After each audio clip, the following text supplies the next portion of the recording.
안녕하세요. 저는 아주 특별한 사연을 가지고 있는 남자입니다. 저에겐 아버지가 두 분이 계십니다. 아버지가 두 명이라고? 이게 무슨 소리야? 단박에 이런 생각부터 먼저 떠오르실 텐데요. 어릴 적 제겐 세상 누구보다도 영웅 같았던 멋진 친아버지, 그리고 저를 마음으로 품어주신 양아버지, 이렇게 멋진 아버지가 두 분이나 계시답니다. 지금부터 저의 이야기를 천천히 시작해 보도록 할게요. 저는 어릴 적 소방관 일을 하시는 아버지 밑에서 외동아들로 자랐습니다. 어머니는 제가 2살이 되던 해 돌아가시는 바람에 아버지 혼자 일을 하며 어린 저를 키우셔야 했어요. 소방관이란 직업이 아무래도 언제 어느 때 사건 사고가 터질지 모르다 보니 아버지께선 항상 출동을 하실 때마다 급히 저를 안고서 이웃집 아주머니나 할머니께 저를 급히 맡기시곤 했습니다. 어르신, 죄송해요. 제가 지금 바로 출동을 나가봐야 해서 사거리에 화재 사고가 생겼다네요. 저 올 때까지만 저희 성민이 좀 부탁드려도 될까요? 어머나 세상에, 사거리에 불이 났어? 그럼 당연히 맡아줄 수 있고 말고. 성민 아빠, 몸 조심히 다녀와. 한 아이를 키우는 데는 온 마을이 필요하다는 말 한 번쯤은 들어보셨을 겁니다.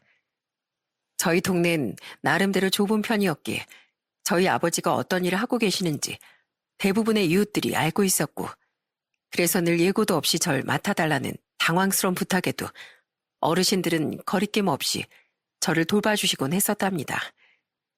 지금은 바래져 버린 희미한 어린 시절이지만 아버지께서 매번 출동을 나가시면서 제 손을 꼭 잡고 하신 말씀, 그거 하나만큼은 아주 선명하게 기억이 납니다. 우리 아들, 오늘도 이 아빠가 멋진 슈퍼맨 아저씨처럼 불도 끄고 사람도 살리고 올게. 알겠지? 조금 있다가 보자. 소방관이란 직업은 다들 아시다시피 참 위험하기도 하고 힘든 직업 중 하나잖아요. 그리고 한번 큰 사고가 일어나게 되면 안타깝게 목숨을 잃어버리기도 하고요. 어릴 땐 그저 아버지가 제게 인사를 하는 것인 줄 알았지만 크고 나니 조금 있다가 보자라는 말의 의미를 이해할 수 있게 되었습니다. 우린 조금 있다가 다시 건강한 모습으로 만날 거니 걱정하지 말고 잘 기다리고 있으라는 말. 아버지 스스로도 그 말을 하면서 스스로 그렇게 다짐을 해오셨던 건지도 모르겠다는 생각이 들더군요. 그렇게 현장에 출동한 아버지를 기다리며 이웃집 아주머니나 할머니가 차려주시는 맛있는 밥도 먹고 간식도 먹고 텔레비전을 보다가 해가 저물 때쯤이면 아버지께선 지친 기색으로 저를 데리러 와주셨습니다. 지친 아버지 몸에서 나는 옅은 땀 냄새와 제 냄새, 남들은 질색을 할지도 모르지만 저는 그런 아버지의 냄새가 참 좋았습니다. 우리 아들, 오늘도 아주머니 말씀 잘 들었어?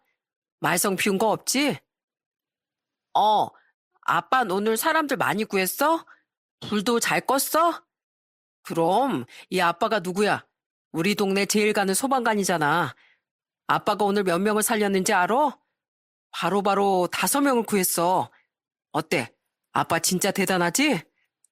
우와, 우리 아빠 최고다.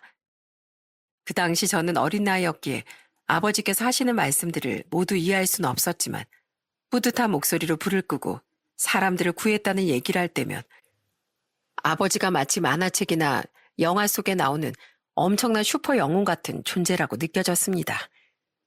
아버지의 직업 특성상 같이 나들이 간다든지 집에서 여유롭게 시간을 보낸다든지 하는 일은 거의 없었지만 그래도 저는 멋진 아버지가 너무나도 좋았어요. 다만 마음이 아팠던 건 가끔씩 현장에 나가 사람을 구조하다가 자잘한 상처를 입고 돌아오시기도 했다는 거였습니다. 아버지께선 혼자 상처를 치료하시며 제게 웃으며 이렇게 말씀하셨어요. 성민아, 보여? 이게 영광의 상처라는 거야. 우리가 그냥 넘어져서 다치거나 어디 부딪혀서 살이 까지는 건 엄청 아프잖아. 그런데 이렇게 생긴 영광의 상처는 하나도 안 아프다? 에이, 그런 게 어딨어. 아들, 지금 아빠가 하는 말 못 믿는 거야? 이거 아주 서운한데? 아버진 항상 제 앞에선 밝게 웃으며 아무렇지도 않은 척 장난을 치며 말씀을 하시곤 하셨죠. 세상에서 사람 구하는 것을 가장 자랑스러운 일이라고 여겼고 아무리 위험한 현장이라도 안에 갇혀있는 사람들이 있을까 걱정하면서 불구덩이 속에 스스럼 없이 몸을 던지셨던 아버진 제가 6살이 되던 해 한 송이에 타오르는 불꽃이 되어 세상을 떠나셨습니다. 그날은 여느 때와는 조금 달랐어요. 안 좋은 꿈을 꾸기도 했고 설상가상으로 근처 주택가에서 아주 큰 불이 나는 바람에 동네가 완전히 떠들썩하기도 했거든요. 아버진 아주 당연하게도 그 현장으로 출동을 해야 했고요. 저는 급히 나갈 채비를 하는 아버지를 붙잡고서 이렇게 말했습니다. 아빠, 오늘도 꼭 건강하게 돌아와야 돼? 다치면 안 돼? 알겠지? 알겠어, 성민아. 오늘은 위험하니까 밖에 나가지 말고 집에서 얌전히 아빠 기다리고 있어야 돼. 아빠 금방 다녀올 테니까. 알겠지? 알겠어, 아빠. 빨리 와. 아버진 대답 대신 제 머리를 한번 쓰다듬으시곤 급히 대문 밖을 빠져나가셨습니다. 언제나처럼 조금 있다가 보자 라는 인사도 남기지 않으신 채로 말이죠. 그 모습이 제가 기억하는 아버지의 마지막 모습이 될 줄은 생각조차 하지 못했습니다. 아버지께선 그날 화재 현장에 들어가 불을 끄면서 사람을 구조하시다가 건물이 무너져 빠져나오지 못하고 한 송이의 불꽃이 되어 세상을 떠나셨어요. 할머니와 할아버진 아버지가 어릴 적 돌아가셨고 아버진 외동이셨기에 장례식장은 오로지 고작 7살이었던 저 혼자 지켜야 했습니다. 장례식장에는 동네 어른들부터 시작해서 같은 소방서에서 일을 했던 아버지의 동료분들이 찾아와 어린 나이에 상주가 된 제 손을 잡고서 눈물을 펑펑 흘려주셨어요. 아이고, 하늘도 무심하지. 어떻게 이렇게 착하고 성실하게 사는 사람을 데리고 갈 수가 있어? 아휴, 이 어린 것 불쌍해서 어떡할꼬. 장마철 홍수가 나버린 것처럼 많은 어른들의 눈물 속에서 제 마음도 울렁거렸습니다. 어른들이 건네주는 동정이 버겁고 슬프다기보다도 제 인생 유일한 영웅이셨던 아버지를 살아가면서 2번 다신 볼 수 없다는 생각에 정말 미친 듯이 많이 울었던 것 같아요. 그렇게 정신없이 장례가 끝나고 난 후 저는 이웃집 아주머니에 의해 고아원으로 들어가게 됐습니다. 혼자가 되어버린 절 걷어줄 사람이 아무도 없었기 때문이었죠. 고아원엔 저와 같이 어린 나이에 혼자가 된 친구들이 정말 많았어요. 원장 선생님께서는 여기 있는 친구들과 다 같이 잘 지내라 말씀해 주셨지만 그게 말처럼 쉽지만은 않더군요. 저는 마치 꽂아 놓은 보리자루 같았습니다. 밥도 잘 먹지 못하고 또래 친구들과도 제대로 어울리지 못하며 계속해서 겉돌기만 했고 잘 시간만 되면 집에서 챙겨 나온 아버지의 사진을 보면서 홀로 조용히 눈물만 흘리곤 했어요. 그렇게 말없이 떠나버린 아버지가 너무 보고 싶었고 꿈에서라도 만나고 싶은 마음에 전 항상 아버지 사진을 꼭 끌어안고서 잠에 들었답니다.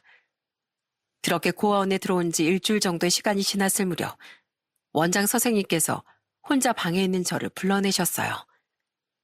성민아, 잠깐 나와볼래? 널 보고 싶어 하시는 분이 계셔. 원장 선생님께선 저보고 나오라고 손짓하셨고 저는 영문도 모른 채 방을 나와 원장 선생님을 따라갔습니다. 그렇게 들어간 원장실에는 낯선 남자분이 소파에 앉아 계셨어요. 저는 태어나 처음 보는 사람이었죠. 그런데 그분은 제가 문을 열고 들어오는 걸 보자마자 자리에서 일어나 환히 웃는 얼굴로 저를 맞아줬습니다. 알고 보니 그분은 절 입양하기 위해 찾아온 분이셨어요. 저는 그 사실을 알고 속으로 정말 깜짝 놀랄 수밖에 없었어요. 원장 선생님도 당황스럽기 마찬가지인 것 같더라고요. 보통 성민이 나이 또래 아이들은 입양을 가더라도 제대로 적응을 못하는 경우가 많아요. 성민이 같은 경우는 낯을 많이 가리기도 해서 처음엔 소통하기도 힘드실 거고요. 게다가 미혼이신 경우엔 더더욱 많이 힘드실 텐데 그래도 괜찮으시겠어요? 네, 물론이죠. 성민이 눈을 보니까 마치 제 어린 시절을 보는 것 같아서 그냥 지나칠 수가 없더라고요. 저도 많이 생각해 봤는데, 그냥 내가 저 아이의 가족이 되어줘야겠다 생각하고서 입양하기로 마음을 굳게 먹었습니다. 제 눈을 보고 가족이 되어줘야겠다고 다짐했다는 그분의 눈을 저는 말없이 빤히 쳐다봤습니다. 고아원에 있는 그 많은 아이들 중 저를 보고서 그런 생각이 들었다는 게 무척이나 신기하기도 하고 참 특이한 분이구나 싶긴 했지만 적어도 지금처럼 계속 고아원에서 친구들과 어울리지도 못하고 매일같이 아버지의 사진을 쳐다보면서 눈물을 흘릴 바엔 차라리 저분과 함께 사는 게 낫겠다 싶은 생각이 들더군요. 입양 절차는 생각보다 굉장히 까다로웠어요. 입양 희망자의 환경 조건 같은 것들도 고려를 해야 하고 경제적인 부분들도 확인을 해야 했기에 모든 정식적인 절차를 꼼꼼히 거치고 난 후 사막 한가운데 덩그러니 놓인 기분을 느꼈던 고아원을 벗어나 그분의 가족이 될 수 있었어요. 성민아, 우리 정말 잘 지내보자. 내가 비록 아직은 좀 서툴지 몰라도 너한테만큼은 마음 편히 기댈 수 있는 사람이 될 수 있도록 최선을 다해 노력해 볼게. 양아버진 그렇게 저한테 먼저 웃으며 다가와 주셨는데 저는 양아버지께 마음 편히 다가갈 수가 없었습니다. 짧은 고아원 생활에서 벗어나 가족이 생기긴 했지만 친아버지가 돌아가신 지 얼마 지나지 않아 그런지 아버지라는 단어가 입 밖에서 떨어지질 않더군요. 제 이름을 불러도 대답을 제대로 하지 못한 채 웅얼거리자 양아버진 이유를 알아차린 듯 제 눈을 마주하며 이렇게 말씀해 주셨습니다. 성민아, 지금은 날 아버지라고 부를 필요 없어. 그냥 편하게 삼촌 아니면 아저씨라고 불러도 돼. 언젠가 시간이 흘러서 아버지라고 부르고 싶어지면 그때 나한테 아버지라고 불러줘. 급할 필요 없어. 우린 앞으로도 쭉 함께 있을 거니까. 하나부터 천천히 맞추면서 걸어나가 보자. 알겠지? 솔직히 입양을 왔으면서도 말도 못하고 소심하게 행동을 하는 제가 조금은 답답할 법도 한데 양아버진 저의 모든 행동 하나하나를 이해해주고 또 배려해주시는 분이셨어요. 저는 입양을 와놓고도 머릿속으로 계속 생각했습니다. 고아원에 많고 많은 아이들 중 왜 하필 나를 택했을까? 나한테서 대체 뭘 본 걸까? 정말 여러 궁금증들이 맴돌았지만 정확히 답이 떨어지진 않았습니다. 열길 물속은 알아도 한길 사람 속은 모른다는 말이 있는 것처럼 사람의 속마음까지 속속 들이다 파헤칠 수는 없는 노릇이었죠. 양아버진 정말 제게 모든 걸 맞춰주려고 하시는 분이었어요. 혼자 식사를 하실 때면 그냥 시리얼에 우유를 말아먹거나 빵을 꺼내 대충 끼니를 때우는 일이 전부였지만 저랑 함께 밥을 먹을 때면 어린 아이들이 좋아할 만한 반찬을 위주로 밥상을 정성껏 차려주시곤 했습니다. 이를테면 소세지 반찬이나 계란 후라이, 너겟등과 같은 반찬들로 말이죠. 성민아, 너 이런 거 좋아하니? 어린애들이 이런 걸 잘 먹는다고 하길래 혹시나 싶어서 마트에서 사와봤는데. 네, 좋아해요. 정말? 아빠가 이렇게 후라이에 케첩으로 그림도 그려봤어. 귀엽지?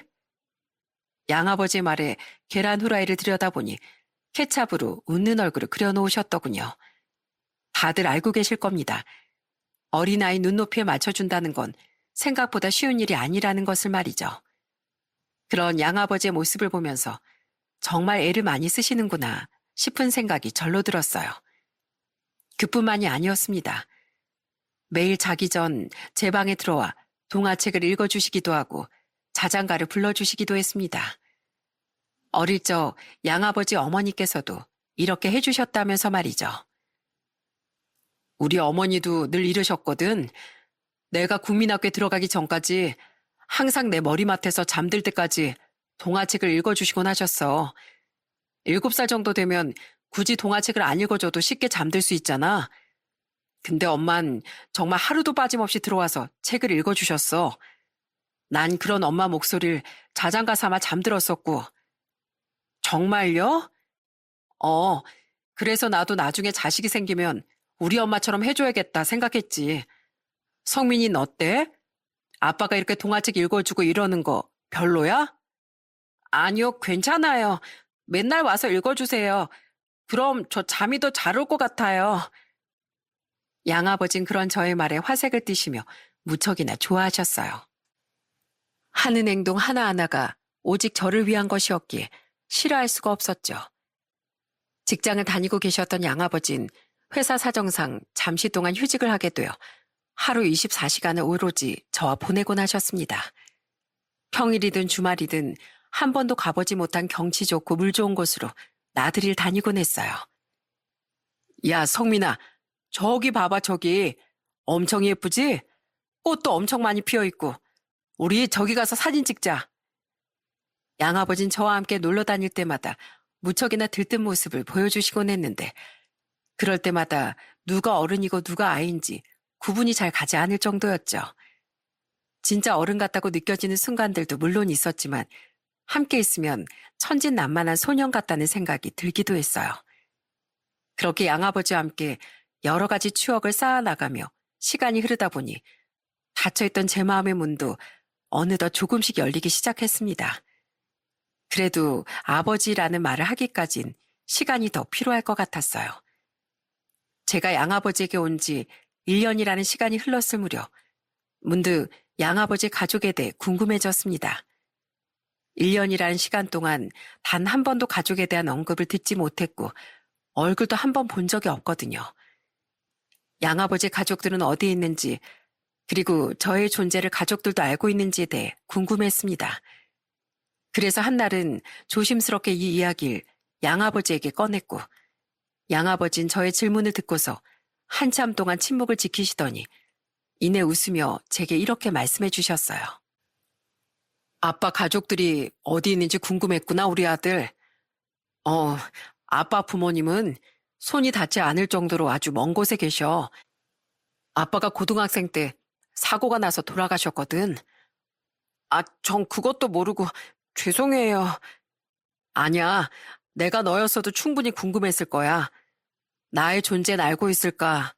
날 데리고 왔을 때 집안에서 반대를 하진 않았을까? 괜히 날 데리고 온다고 해서 가족이랑 떨어져 살고 연락 안 하고 사는 건 아닐까 하면서 말이야. 다른 사람들 같음 7살짜리가 뭘 안다고 그냥 궁금해서 물어본 걸 수도 있지. 오버하고 있네. 이럴 테지만 넌 꼭 그런 의미를 담고서 물어본 것 같아서. 이 얘긴 네가 나중에 나이 먹고 아빠 말을 모두 이해할 수 있는 나이가 되면 그때 다시 얘기해 줄게. 그러니까 괜히 그런 얘기 꺼냈나 하면서 아빠한테 미안해하지 않아도 돼. 양아버진 저와 같은 슬픔을 가지고 있는 분이셨습니다. 겉으로 보기엔 너무 밝고 쾌활해 보였기에 그런 슬픔이 있는 줄도 몰랐는데 그제서야 그날 저를 보고서 가족이 되어줘야겠다라고 말씀하신 게 어느 정도 이해가 갔어요. 마음속 깊은 곳에 상처를 품고 살아가는 사람은 같은 상처를 가진 사람을 한눈에 알아보고 저도 모르게 마음이 이끌린다고 하잖아요. 그렇게 시간이 흘러 초등학교에 입학한 저는 그제서야 양아버지에게 아버지라고 부를 수 있게 됐어요. 닫혀있던 마음을 열기까지 자그마치 2년이라는 시간이 걸린 것이죠. 처음 아버지라고 불렀던 날 양아버지께선 저를 꼭 끌어안고서 그저 고맙다는 말만 반복하셨어요. 고마워, 성민아. 아빠한테 마음 열어줘서 정말 고맙다. 그리고 제가 양아버지를 진짜 아버지라고 받아들이고 부르기 시작한 지 1년 정도 지난 어느 날 아버지께선 벼랑간 저를 부르시더니 진지한 목소리로 제게 이렇게 말씀하셨어요. 성민인, 아빠가 결혼을 한다고 하면 어떨 것 같아? 결혼이요? 사실 그동안 성민이가 나이도 어리고 해서 아빠가 말은 안 하고 있었는데 이제 초등학교에도 들어갔고 무엇보다 성민이가 아빠한테 마음도 많이 열어줘서 이제야 이야기하게 됐어. 이제 서로 나이가 있다 보니까 결혼에 대한 얘기까지 나오게 됐어. 근데 성민이는 어떻게 생각할지 잘 모르니까 조심스럽더라고. 아빠한테 마음 열기까지 2년이 걸렸는데 또 엄마가 생기면 엄마한테 적응하는 시간도 필요할 거고 성민이한테 불편할까 신경이 많이 쓰여서 아버지께선 정말 조심스러운 태도로 제게 말을 꺼내셨습니다. 사실 2년이라는 시간 동안 아버지와 함께 살면서 혹시 나 때문에 좋은 분을 만나지 못하시는 걸까? 라는 생각을 한두 번쯤 한 적이 있어요. 어린 나이였어도 알 건 다 알고 있었기에 따뜻한 마음씨를 가지고 있는 아버지라면 늦게라도 좋은 분을 만나 결혼을 하실 수 있지 않을까 싶었죠.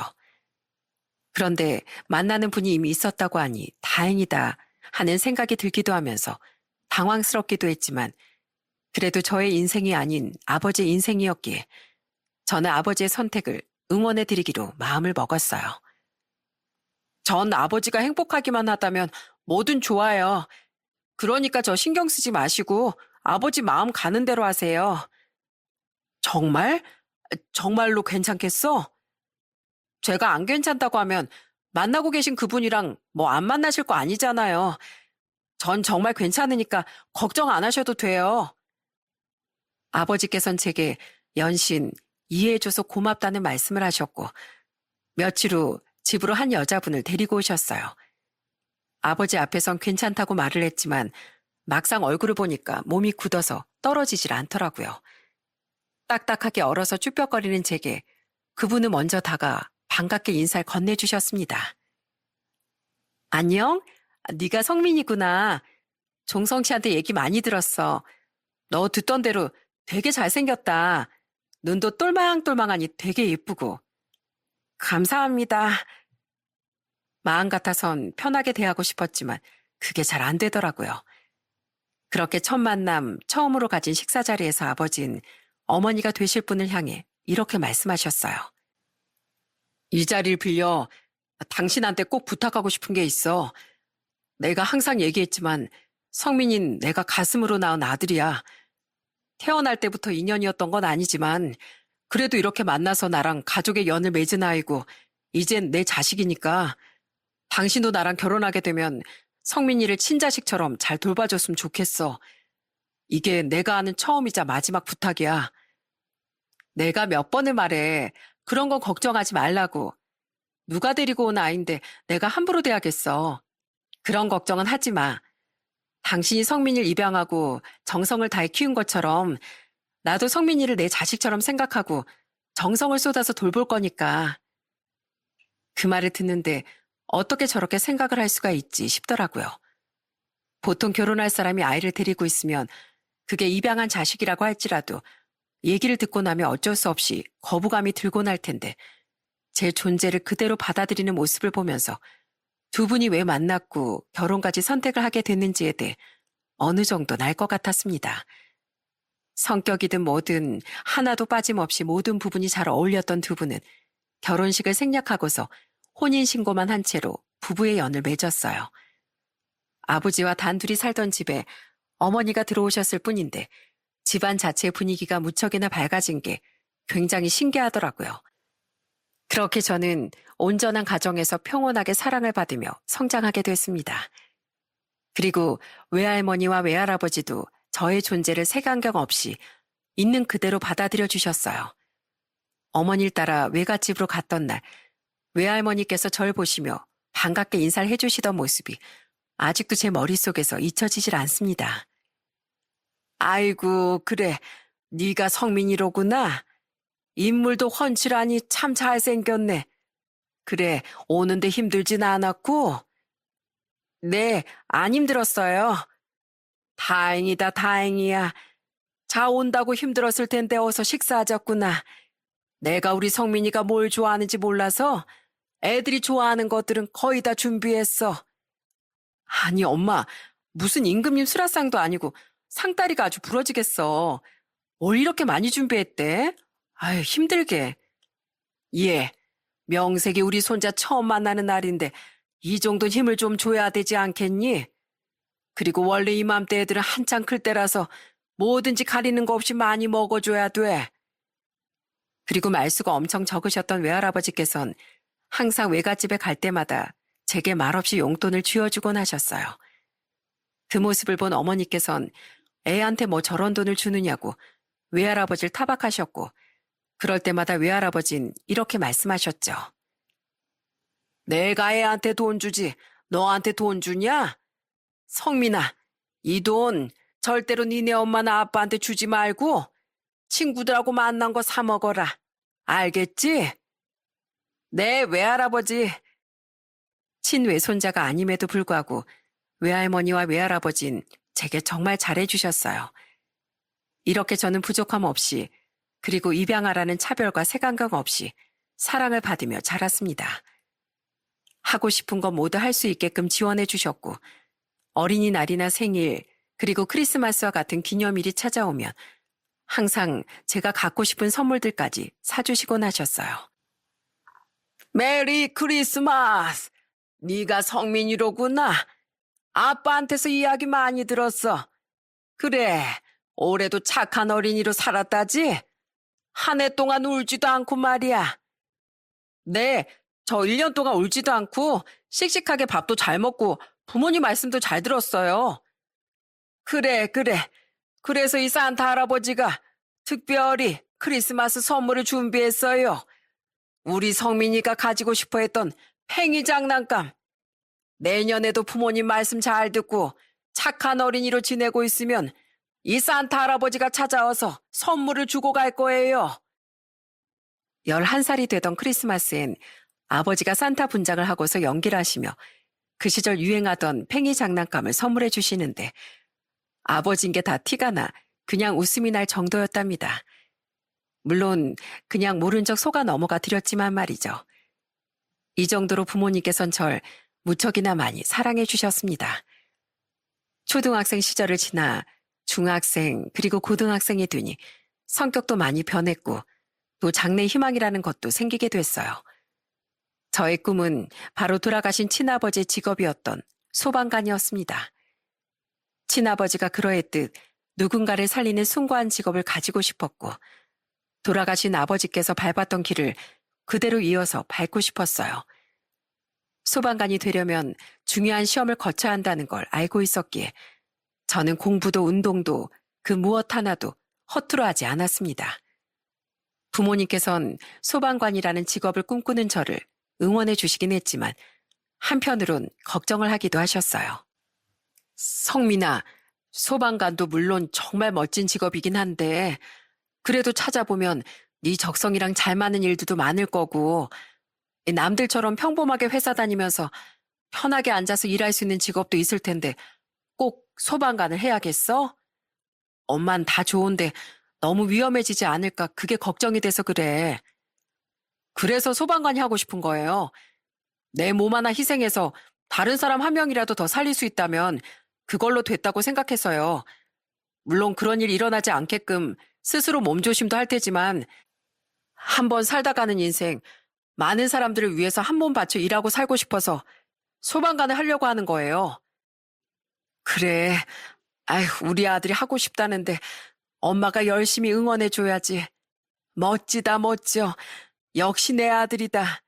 지금까지 키워놓은 보람이 있네.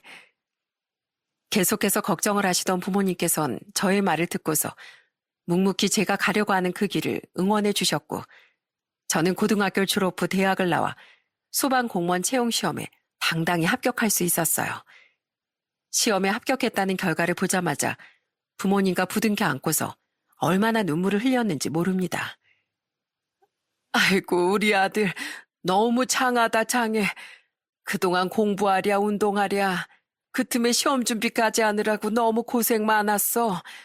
성민아, 이거 하나만 기억해. 사람을 살리는 건 좋지만 첫째도 안전, 또 둘째도 안전이라는 거 알지? 다른 사람들이 살아도 네 몸 하나 망가지면 말짱 꽝인 거야. 이거 하나는 꼭 명심하고 살아. 알았어요, 엄마. 너무 걱정하지 마세요.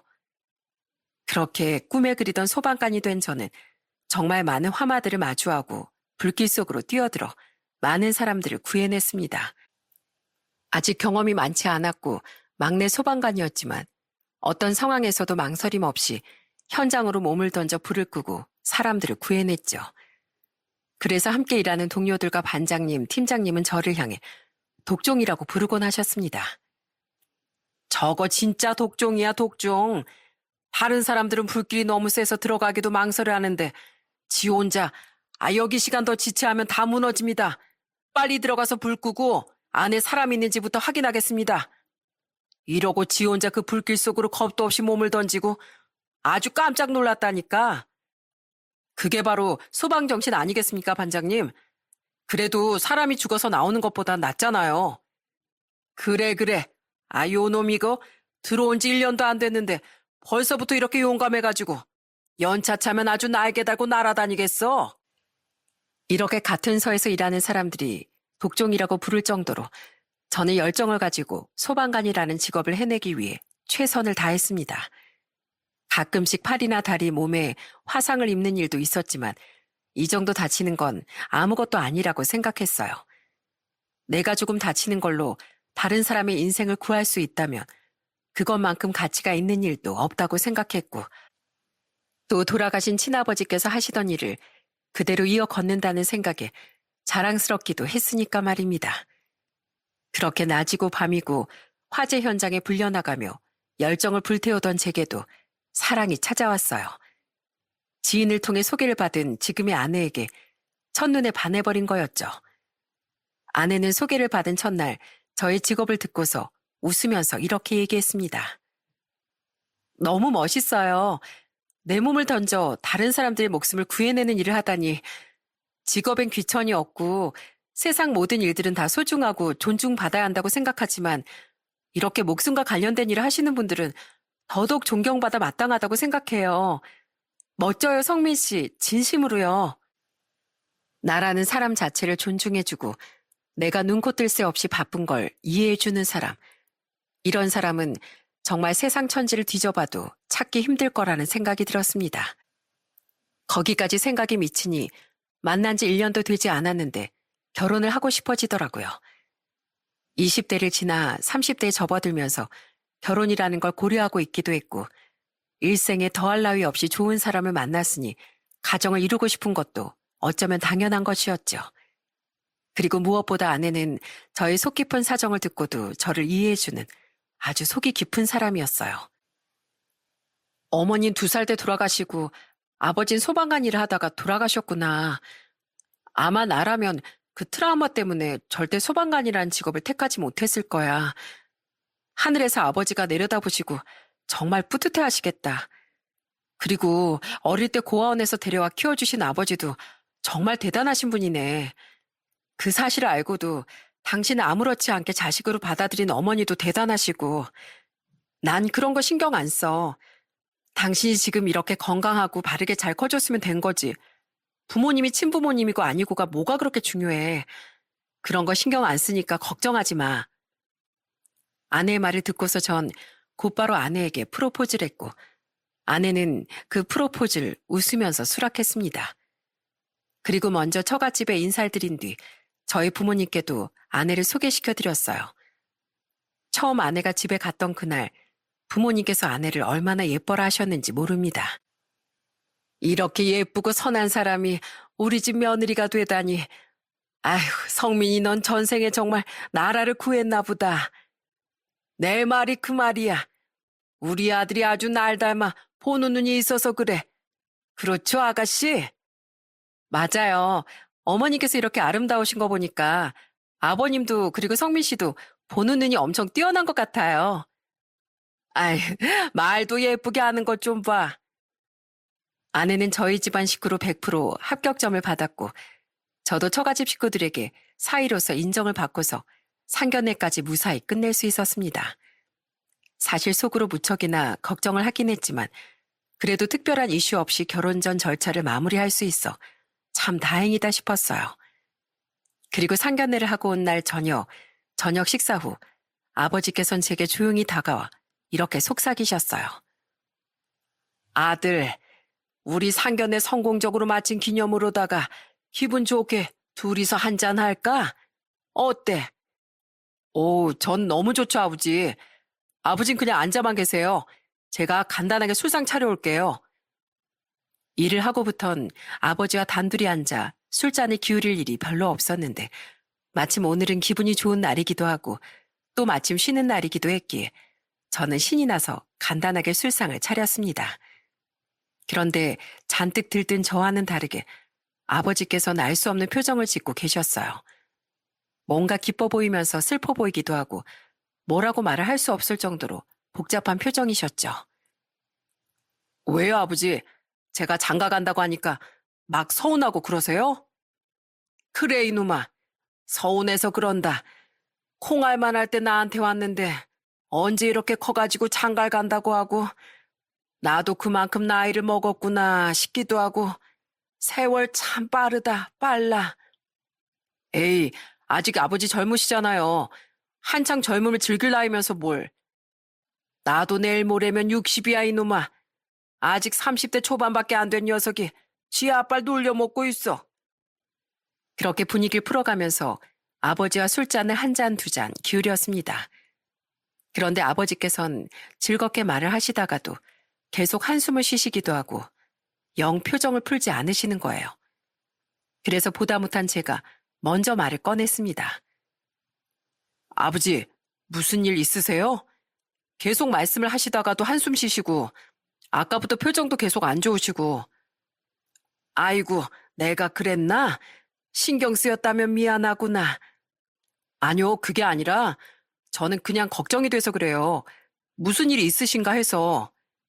그런 건 아니고 내가 언제 말을 꺼내야 할까 늘 생각해 왔었는데 이젠 너한테 말을 해줘야 할 것 같아서. 성민아, 내가 처음 널 데리고 왔던 날 기억하냐? 당연하죠, 아버지. 제가 그날을 어떻게 잊어버리겠어요? 그때 넌 궁금하지 않았어? 웬 결혼도 안 한 젊은 남자가 어린 시절에 날 닮았네. 이런 되도 않는 말까지 하면서 널 데리고 갔는지 말이야. 사실 궁금하긴 했지만 그땐 저도 많이 어렸으니까 그럴 만한 이유가 있었나 보다 했죠. 사람 속마음이라는 건 깊게 파보지 않고서야 아무도 모를 일이니까요. 내가 예전에 우리 부모님께서 저 멀리 하늘에 계신다고 했었잖아. 그때 네가 언젠가 어른이 되고 내 말을 이해할 나이가 되면 다시 거기에 대해 이야기를 해주겠다고. 그것도 기억나냐? 네, 기억나요, 아버지. 이제 그 얘기를 해줄 때가 온 것 같구나. 내가 어떻게 하다 혼자 남게 됐고 또 내가 왜 고아원에서 널 데리고 왔는지. 사실 난 너희 친아버지를 잘 아는 사람이야.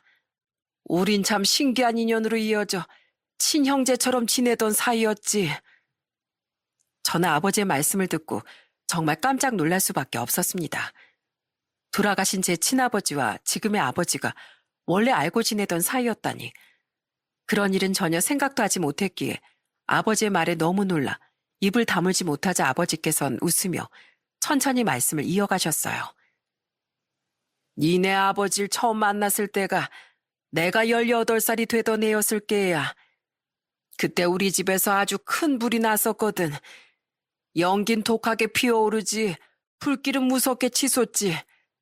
밖으로 나가려고 해도 이미 손잡이가 달궈질 대로 달궈져서 잡을 수조차 없더라고. 우리 집에서 불이 난 걸 본 사람들이 119에 신고를 해줬고 가족들끼리 살려달라고 소리치는 걸 마지막으로 난 정신을 잃고 말았어. 그리고 내가 눈을 떴을 땐 병원이었지.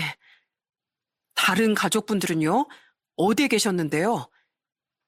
겨우 정신을 차리고 부모님이 어디 계신지 찾았는데 그때 병실 안으로 니네 아버지가 들어왔어. 그리고 날 보고 깜짝 놀라면서 언제 깨어났냐고. 아직 환자라 그렇게 몸을 막 움직이고 그러면 안 된다고. 그리고 그때 알게 됐지. 그날 화재 사고로 부모님은 두 분 다 돌아가셨고 바닥에 쓰러져 있던 날 너희 아버지가 들쳐오고 구했다는 걸. 그 불타는 집에서 구해진 건 나 하나뿐이었던 거야. 그 소리를 듣고 난 정말 미친 사람처럼 막 소리를 지르면서 울었지. 어떻게 이럴 수가 있냐고. 이건 정말 말도 안 된다고. 제가 아버지였어도 그랬을 것 같아요. 그렇게 성치도 않은 몸으로 부모님 두 분의 장례를 치르고 난 세상에 혼자 남게 됐어. 혼자 남은 날 거덕 키워줄 친인척 같은 건 당연히 없었지. 18살이면 고원에 들어가기에도 애매한 나이였고 집은 홀라당 타버렸지. 당연히 학교도 못 나갔지. 참 헛웃음만 계속해서 나는 거야. 그러다 생각했지. 차라리 이렇게 살 바엔 나도 남은 가족들을 따라가 버리자고. 그게 마음이 편할 것 같다고. 그래서 난 아무도 모르게 조용히 떠나려고 동네 뒷산으로 올라갔지. 그런데 거기서 니네 아버지를 만난 거야. 아버지를요? 그래. 세상에 이런 기가 막힌 인연이 또 어디 있겠냐. 난 얼굴을 알아봐서도 모른 척 했는데 니네 아버진 기어이 내 얼굴을 알아보고선 행색을 보니 운동하러 온 것 아닌 것 같은데 뭐하러 올라왔느냐고 계속 나한테 집요하게 물어보더라고. 그래서 결국 울면서 솔직하게 말했지. 사는 게 너무 힘들어서 모든 걸 다 내려놓고 싶어서 올라왔다고. 그날 내가 니네 아버지한테 정말 눈물이 쏙 빠질 정도로 혼쭐이 났어. 불타는 곳에 들어가 목숨 구해놨더니 하는 소리가 그게 뭐냐면서 살기 싫어도 살라고, 살아보자고. 나도 부모님 안 계신데 잘만 혼자 잘 컸다고. 그렇게 말을 해주는 거야. 그래서 그날 니네 아버지 품에 안겨 많이도 울었지. 부모 잃은 서름을 그날 다 토해낸 것 같아. 그날 이후 저희 친아버진 양아버지를 위해 많은 것들을 도와주셨다고 했습니다. 얼마 되지 않은 소방관의 월급을 털어 소방서 근처에 작은 방도 구해주셨고 혼자 생활을 하면서 꼭 필요한 생필품들과 쌀, 반찬, 그리고 교과서와 가방 등도 사다 주시면서 다시 학교에 나갈 수 있도록 도움을 주셨다고 하더라고요. 니네 아버지가 나를 얼마나 챙겼는지 모른다. 하루에 한 번씩 귀찮을 정도로 찾아와서 밥은 먹었는지 살아있는지 또 집 청소했는지 이런 걸 살펴보는데 난 그게 너무 고마웠어. 내 친척들도 날 챙겨주지 않았는데 생판 남인 니네 아버진 혹시라도 내가 잘못되기라도 할까봐 옆에서 날 엄청나게 챙겨줬어. 그리고 가끔 쉬는 날엔 우리 집으로 와서 공부도 가르쳐주곤 했지. 방황하는 동안 학교를 잘 못 나가서 혹시라도 공부하는데 지장이 있을까봐 맨날 와가지고는 종성아, 너 오늘 학교 가기 전에 밥 챙겨 먹고 갔어? 종성아, 오늘 저녁엔 형이 공부 가르쳐 줄게. 참, 그 목소리가 아직도 귀에 맴돈다. 맴돌아. 친아버지가 아버지께 두 번째 인생을 선물해 주신 거네요. 그렇지. 아마 그때 니네 아버지가 말리지 않았더라면 난 이미 부모님 곁에 가 있을지도 몰라. 덕분에 정신 차리고 공부해서 대학에도 들어가고 혼자 살았어도 외롭지 않게 잘 지낼 수 있었지. 그 이후로 니네 아버지랑은 나이 차이가 10살 넘게 차이가 나도 형 동생 하면서 친형제처럼 지냈는데 난 대학에 가고 또 형은 결혼을 하고 그러다 보니까 예전처럼 자주 볼 수는 없었지. 그래도 가끔 근처에 있는 포차에 가서 소주도 한 잔씩 하고 그랬었는데 갑자기 니네 아버지가 세상을 떠났다는 소식을 듣게 된 거야. 그 소식을 듣는데 마음이 저 아래까지 내려앉는 것 같더구나. 아버지께선 친아버지 부고 소식을 도저히 믿을 수가 없어 그날 장례식장에 찾아왔었고 어린 나이에 상복을 입고 있는 모습을 보면서 가슴이 반으로 찢어지는 듯한 기분을 느꼈다고 하셨습니다. 어린 게 상복을 입고 눈물을 뚝뚝 흘리면서 서 있는데 진짜 미쳐버릴 것만 같았어. 장례식이 끝난 이후에도 네가 계속 눈에 밟히는 거야. 그래서 동네를 돌아다니면서 수소문을 했는데 그때 네가 고아원에 들어갔다는 얘기를 들었어.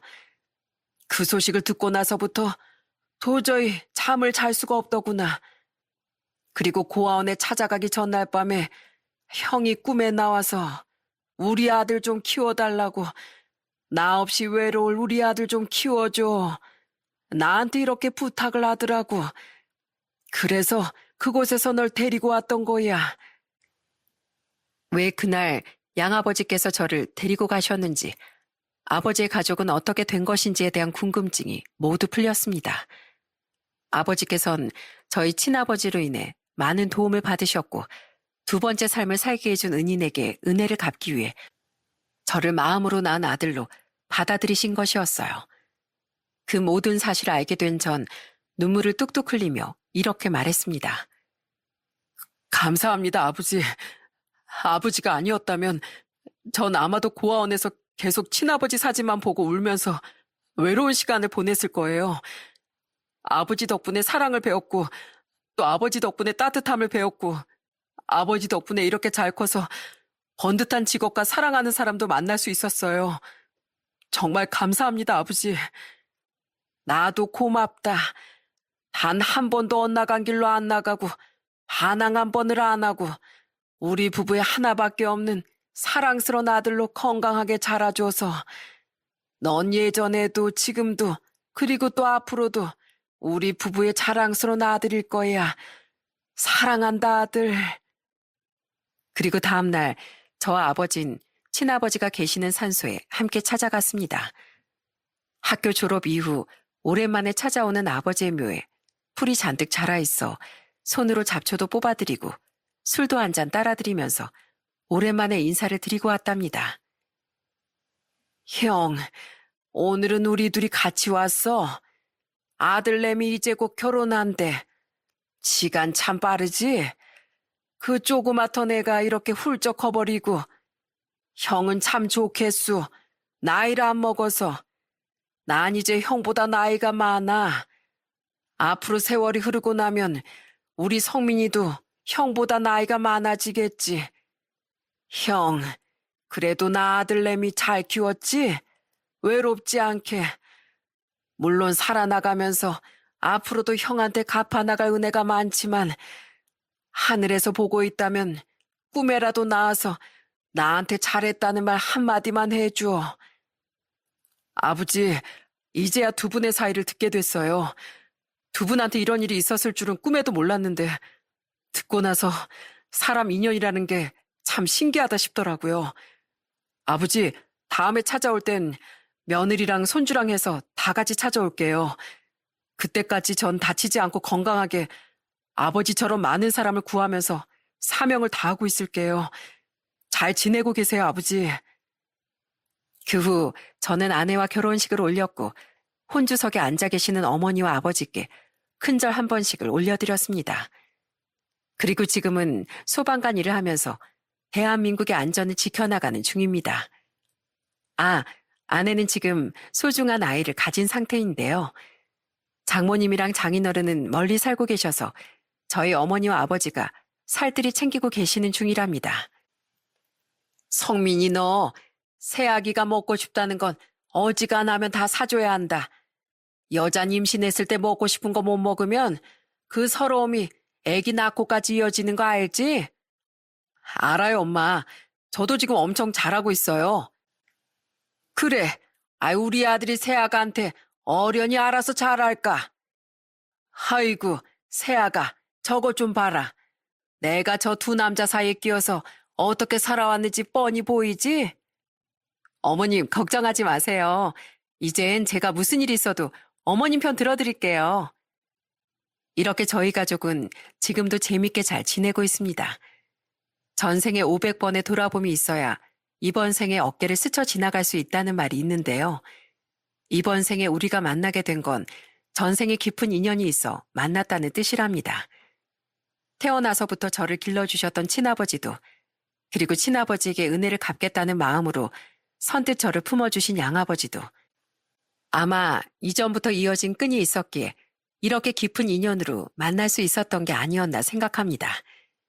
이 행복을 앞으로도 쭉 이어가면서 저를 마음으로 품어주신 부모님께도 죽는 날까지 효도하면서 살려고 합니다.